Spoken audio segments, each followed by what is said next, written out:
The last thing before we go tonight, the best of humanity. I wasn't here at the anchor desk last week because my son and I spent his spring break volunteering at the Poland-Ukraine border. And one of the biggest and clearest takeaways from working with refugees is that this is a war against humanity itself.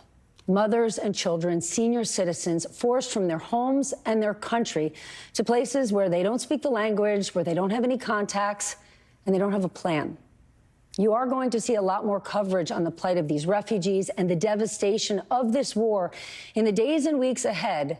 However, I also want to share that amid this tragedy, I had the privilege of witnessing the absolute best of humanity. We spent the week working with PAH, Polish Humanitarian Action Group, who is working around the clock at border crossings to help Ukrainians through their resettlement process. We also volunteered with World Central Kitchen, who is preparing an incredible 300,000 meals a day to those impacted by the war. Volunteers from all around the world, every age, race, demographic, all coming together with one singularly focused mission: to help those who need it most. I want to share this guy, Ben Dusing. He's a lawyer from Kentucky. He's living in a hostel. He shows up at the border every single day, sometimes in a chicken suit. Other days, you see it right there, in a hot pink bunny suit, to give kids a comforting treat. Famed chef Mark Murphy, seen here on the left, led our kitchen and has been there for 7 weeks straight without one single day off.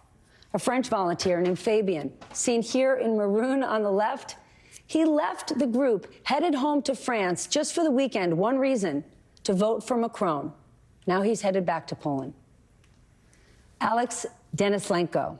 He was a leader of my group, a Russian-born logistics expert. He's been leading WCK Volunteer Kitchen, and he's got no plans to go home anytime soon. Yesterday, he led an Orthodox Easter egg dyeing project at the Shemes Refugee Center, which currently holds hundreds and hundreds of displaced children. And during my time there with Alex, we shipped out an astounding 14,000 sandwiches. As my son pointed out, that when there is so much chaos, the only thing you want to do is do your small part. There is no time to think about problems you have at home, issues in your personal life. None of that matters. All you can do is focus on how do you get 4 slices of cheese on that bun as fast as possible. And many of these photos were taken by Robert Clare, a career combat photographer who leaves Poland, and he's now heading to Libya before returning home to the States. Each one of these people, extraordinary humans, many of them staying in hostels and hotels an hour away from the volunteer site because housing is in such short supply because, of course, of refugee needs. They show up 7 days a week, 12-hour shifts, many of them canceling their plans to return home. At the border, when we worked with PAH, I met Kubi, a Polish man who left his job in Poland to volunteer at the pedestrian border crossing. That's where the refugees are in need of the most assistance, because they are arriving by foot with only what they carry. Chances are they don't have the money, they don't have a place to go, they just need help. I also gained a new appreciation for the importance of donating things like coats, hats, toys, and books. You're always reminded to do those things, but sometimes we forget about it when we're cleaning out our basements or our closets.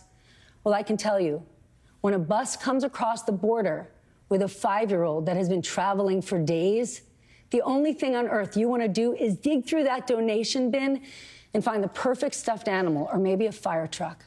Same goes for a winter coat in the right size for an older gentleman who made the trip without one. For my son, who, like me, couldn't speak Ukrainian, couldn't speak Russian, and didn't have the information or the skills to help people with what they needed most, just the act of blowing bubbles for hours was somehow an injection of joy that we all seem to need. And to the Polish people, so many opening their homes, offering rides, leaving their own jobs to volunteer on their days off, truly embracing the principle of love thy neighbor, it was astounding to witness. My point is this: in the face of so much darkness, I want you to know that on the ground, there is also so much light. And while I come home saddened, I am also incredibly inspired. There are so many good people doing great things.